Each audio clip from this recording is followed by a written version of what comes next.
Assalamualaikum warahmatullahi wabarakatuh. Ketemu lagi dengan saya, Herman Jambek. Kali ini saya akan membahas tentang latihan hidup sebelum mati. Latihan hidup sebelum mati. Tapi sebelumnya seperti biasa, yuk mari kita ngopi. Ngobrol perihal iman, ngobrol perihal Islam.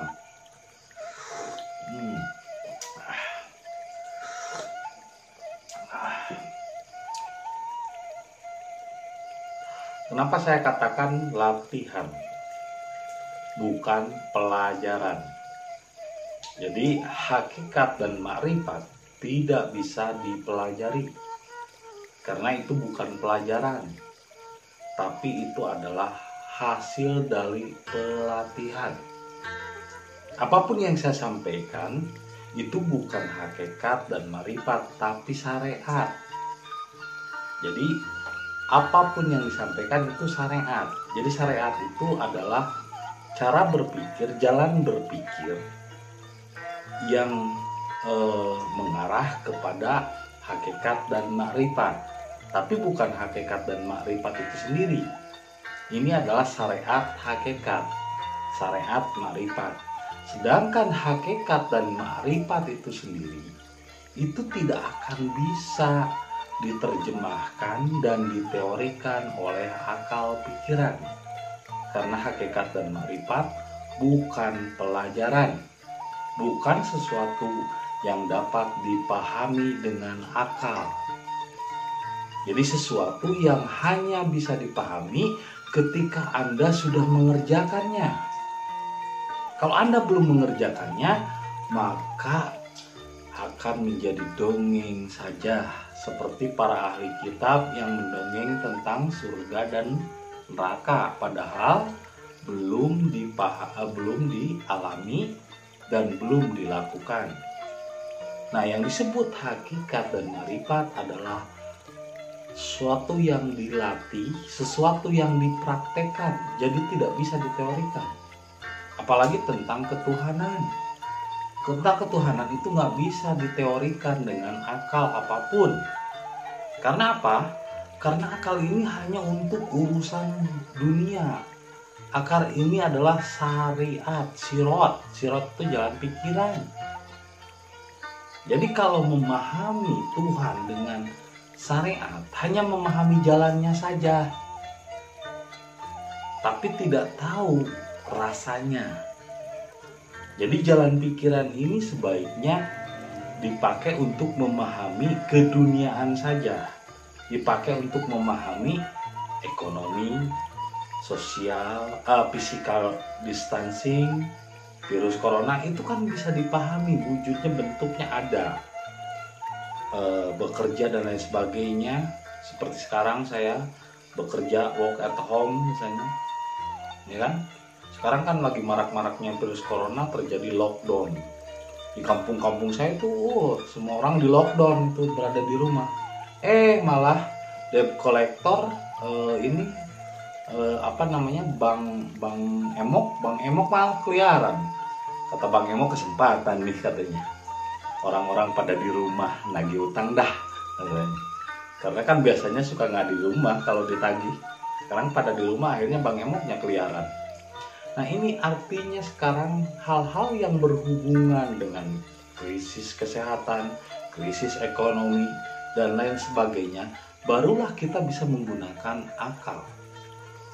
Karena itu memang sesuatu yang hanya bisa dipahami oleh akal. Syariat artinya jalan pikiran, tapi ketuhanan dipahami oleh akal.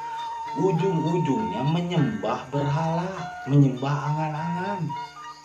Karena akal itu butuh wujud, butuh sosok, butuh kiblat, butuh suatu arah, butuh sosok, butuh batu, patung atau apa untuk disembah.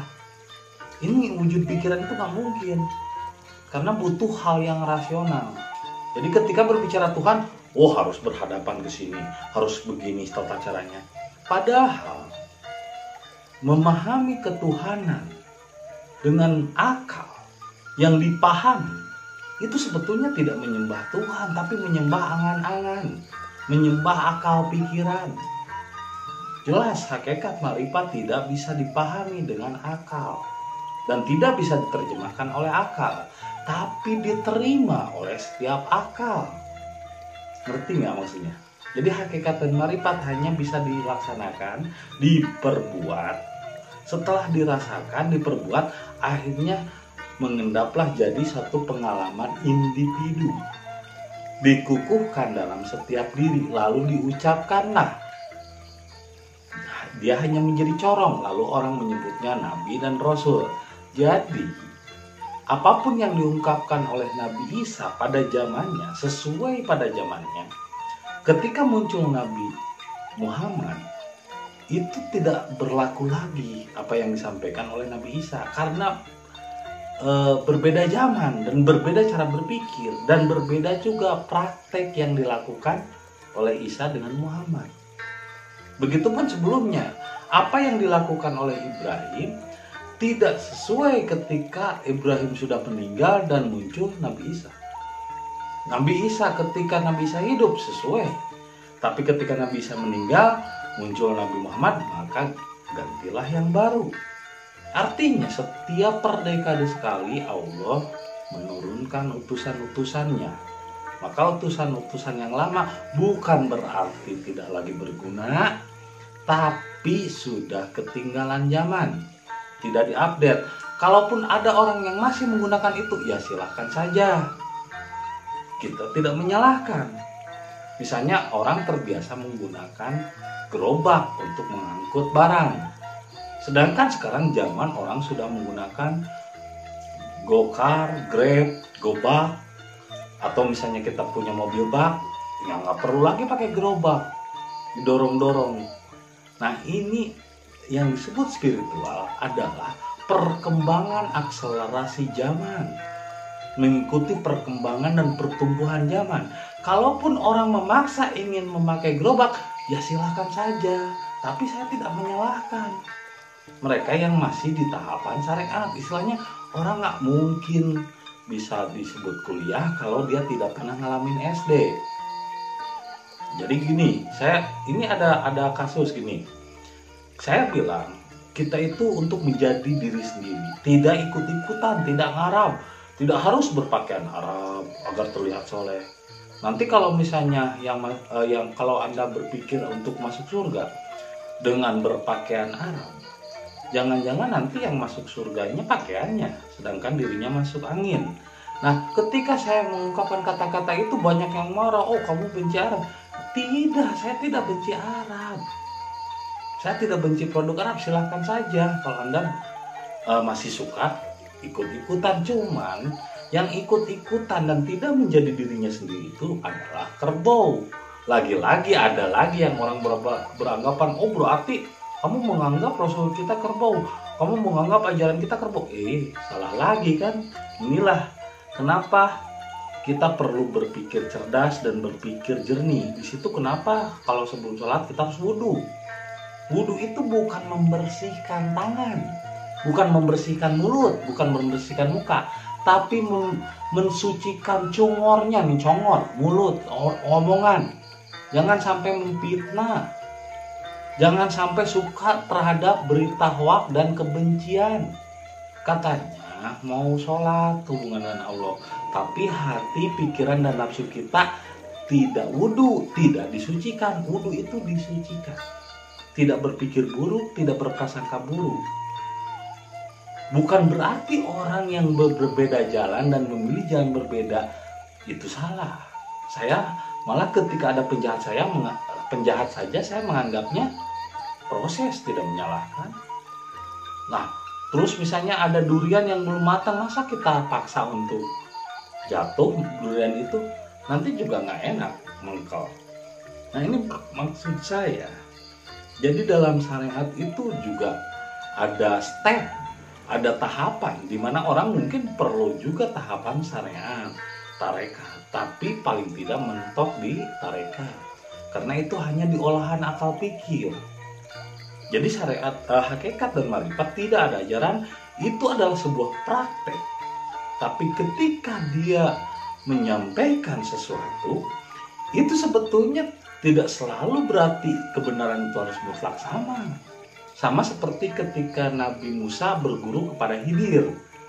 Kata Khidir kepada Musa, tapi kamu jangan bertanya. Tiba-tiba Khidir ada anak kecil dibunuh, ada rumah dirobohkan, ada kapal dibolongin. Kan otomatis Musa bertanya, ini kenapa nih orang? Nah setelah itu barulah dijelaskan, anak kecil itu nanti dia akan menjadi pembangkang dan membunuh orang tuanya. Sebelum terjadi saya bunuh dulu. Nah rumah itu akan dipakai sesembahan menjadi kiblat orang untuk ibadah kepadanya. Sebelum terjadi kemusyrikan saya robohkan dulu rumah itu. Terus kapal itu dibolongin karena akan dipakai untuk orang berlayar dan nanti akan tenggelam dan orang akan mati dan dirampok di tengah jalan. Sebelum terjadi itu saya robohkan. Artinya apa yang dipahami Musa tidaklah sama dengan apa yang dipahami oleh Khidir. Jadi kebenaran dalam hakikat dan ma'rifat justru berkembang dan berbeda-beda tergantung kebiasaan, tergantung tradisinya, tergantung dari cara berpikir lingkungannya yang membentuknya. Sehingga saya tidak memaksakan Anda agar seragam cara berpikirnya dengan saya. Kalau saya memaksakan Anda agar cara berpikirnya seperti saya, itu sama saja seperti anak TK. Anak TK itu anak tukang kupar kapir sama orang. Beda paham sedikit, kafir. Nggak sesuai dan nggak sama dengan pemikirannya, kafir. Itu anak TK. Jadi harus seragam kalau TK itu. Nah kalau berketuhanan itu variasi. Karena mentimun tidak bisa dipaksa untuk tumbuh seperti cabai. Tapi untuk tahu tentang hakikat dan makrifat itu tidak bisa diketahui oleh akal pikiran, tidak bisa dipelajari. Makanya kenapa saya tidak menyampaikan teknik dan caranya di sini? Karena apa? Itu bukan pelajaran. Saya hanya istilahnya hanya menuduhkan, hanya memperlihatkan jalannya. Kalau jalan berarti kan syariat, jalan pikiran, tarekat, jalan hati. Lalu bisa nggak bang dengan niat ya Allah aku berserah diri? Ya kalau berserah diri tapi ternyata masih diperintah oleh hati, diwirid oleh hati, diperintah oleh pikiran, percuma. Itu sama saja memadamkan api dengan bensin. Karena yang harusnya diserahkan itu hati dan pikiran dan nafsu. Justru harus lenyap dulu. Niat, oh saya ingin berserah diri, saya ingin menyerahkan seluruhnya kepada Tuhan, tapi diperintah sama pikiran, sia-sia. Dan itu memang perlu sebuah praktek dan perlu sebuah pelatihan, dan ada pelatih pembimbing yang memang harus melatih caranya. Seperti hakikat marifat itu seperti cara mengendarai motor atau cara mengendarai sepeda ketika Anda belajar sepeda pertama. Itu bukan teori, itu bukan ajaran, itu bukan sesuatu yang harus dipahami oleh akal, tapi sesuatu yang harus diketahui selahnya, terus dipraktekkan. Bahkan mungkin pernah jatuh berkali-kali ketika Anda pertama kali belajar cara mengendarai sepeda. Jadi itu bukan pelajaran, itu bukan teori, tapi itu adalah praktek yang harus dilakukan. Jadi hakikat makrifat bukan teori. Kalaupun diteorikan, itu adalah menurut persepsi saya dan bukan tentang hakikat dan makrifat, tapi ini syariat menuju hakikat dan makrifat. Ingat, ini adalah jalan pikiran syariat untuk memahami hakikat dan makrifat. Tapi untuk tahu hakikat dan makrifat,nya, untuk bisa merasakannya, tidak bisa dipahami dengan teori. Tidak bisa dipahami, saya jelaskan begini caranya, begitu, nggak bisa. Itu harus ada pelatihan. Sama seperti Ronaldo ketika dia ingin jadi pesepak bola, tetap saja dia harus sekolah dulu. Tetap saja dia harus latihan dulu. Ada pelatihnya yang melatih dia. Bahkan yang menentukan sukses dan tidaknya pemain malah ditentukan sama pelatih. Pelatih yang hebat akan menghasilkan pemain-pemain yang hebat. Di samping itu juga memang ada bakat dari pemainnya itu. Artinya berarti latihan kejiwaan atau misalnya melatih jiwa itu tidak bisa dipelajari. Jadi ingat, tidak bisa dipelajari. Nah, dan bukan belajar mati sebelum mati, kata yang tepat untuk itu adalah melatih hidup sebelum mati. Yang hidup itu sebetulnya jiwa. Jiwa ini harusnya hidup dan bangkit. Inilah kiamat. Bagaimana membangkitkan jiwa? Bagaimana kiamat diri? Nah, ini harus dilatih, tidak bisa diteorikan. Maka saya menyebutnya latihan hidup sebelum mati. Bukan belajar mati sebelum mati, tapi latihan hidup sebelum mati. Bagaimana melatih supaya jiwa yang hidup. Seperti saya ketika berbicara kepada Anda ini adalah jiwa. Jiwa yang hidup, dan saya, pikiran, hati, dan nafsu hanya jadi jalannya saja, hanya paralon saja. Pikiran saya, hati saya, dan nafsu saya hanya paralon, hanya jalan untuk menyampaikan yang hidup. Jadi tidak bisa diteorikan. Atau Anda meniru-niru berceramah seperti apa yang saya sampaikan, tidak bisa. Karena saya kalau ceramah nggak pernah di konsep, nggak pernah ditulis dulu saya mau nyampein apa, enggak. Tiba-tiba muncul begitu saja dan disampaikan begitu saja.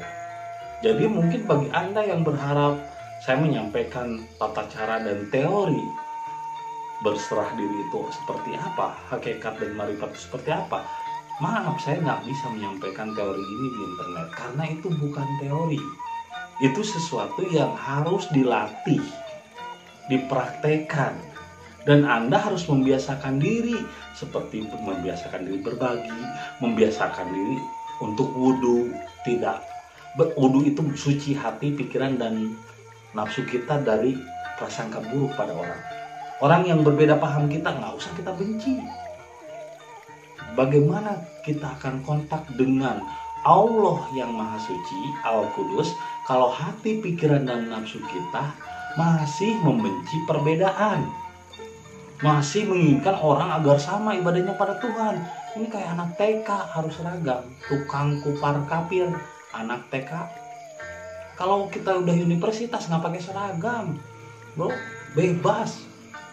Kita ini universitas Tuhan, tidak perlu pakai seragam, tidak perlu harus cara berpikirnya sama, tidak perlu tata caranya, harus wirid ini, harus wirid itu. Itu kebodohan. Itu sama dengan menjangkau Tuhan dengan akal dan hati dan nafsu. Tidak bisa diseragamkan, tidak bisa diwiridkan, tidak bisa diucapkan dengan niat hati, aku berserah kepadamu, aku berserah kepadamu, tapi diperintah sama hati, pikiran, dan nafsu. Tidak bisa. Ini ada satu jeda, ada satu selah yang memang tidak bisa saya sampaikan. Dan kalau Anda butuh, Anda harus datang sendiri ke rumah saya, bukan saya. Saya kan ibaratnya istilah sumur. Masa sumur teriak-teriak nyari gayung? Masa tuh sumur teriak-teriak nyari ember? Ada juga ember dan gayung menghampiri sumur. Sumur tidak teriak-teriak nyari gayung dan ember. Ya, jadi ini tidak bisa diteorikan. Jadi belajar untuk mengetahui hidup itu kan jiwa, itu harus dilatih. Maka bahasanya bukanlah belajar mati sebelum mati, tapi latihan hidup sebelum mati. Begitu saja yang bisa saya sampaikan hari ini. Semoga dapat menjadi inspirasi dan hidayah bagi kita semua. Terima kasih atas kesetiaannya menonton video saya. Assalamualaikum warahmatullahi wabarakatuh.